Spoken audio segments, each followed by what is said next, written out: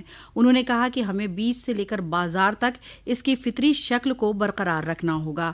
انہوں نے کہا کہ وزیر اعظم نے 3 سال قبل قدرتی کھیتی کے لیے جس مہم کو آگے بڑھایا تھا آج اس کے اچھے نتائج دیکھنے کو مل رہے ہیں۔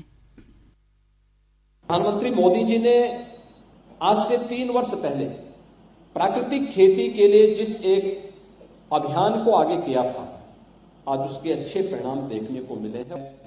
بیج سے لے کے بازار تک اس کے پراکرتک سوروپ کو بنائے رکھنا ہوگا اور اتر پردیش جیسے راجیہ میں اس کی ویاپک سمبھاونائیں ہیں، لیکن اب ہمیں آج کی آوشکتا کے انوروپ اس کوالٹی پہ بھی دھیان دینا پڑے گا جو ہیپینس انڈیکس کو صحیح معنی میں زمینی دھراتل پر اتار سکے۔ پروگرام کو وزیر زراعت سوریہ پرتاپ شاہی نے بھی خطاب کیا۔ اتر پردیش کے گونڈا ضلع میں کل ہوئے ریل حادثے کی اعلیٰ سطحی جانچ کے احکام دے دیے گئے ہیں۔ یہ جانچ ریلوے سیکیورٹی کمشنر کی جانچ سے الگ ہوگی۔ گونڈا گورکھپور روٹ پر منکاپور اسٹیشن کے قریب اس حادثے میں چنڈی گڑھ ڈبرو گڑھ ایکسپریس کے 21 ڈبے پٹری سے اتر جانے کی وجہ سے 2 افراد ہلاک ہو گئے تھے اور 30 زخمی ہو گئے تھے۔ آج ایک اور شخص کے ہلاک ہونے اور ریل ٹریک صاف کرتے وقت ٹریک کے ویگن کوچ سے ایک اور لاش برآمد ہونے سے مرنے والوں کی تعداد 4 ہو گئی ہے۔ 2 دیگر زخمیوں کی حالت نازک ہے۔ دریں اثنا ریل وزارت نے ہلاک افراد کے لواحقین کو 10 لاکھ روپے، شدید طور سے زخمی کو 2.5 لاکھ اور معمولی طور سے زخمی کو 50,000 روپے کی امدادی رقم دینے کا اعلان کیا۔ لکھنؤ گوہاٹی ریل ٹریک کی بحالی جنگی سطح پر چل رہی ہے۔ دریں اثنا ٹرینوں کی منکاپور ایودھیا بارہ بنکی لکھنؤ روٹ سے ڈائیورٹ کیا گیا ہے۔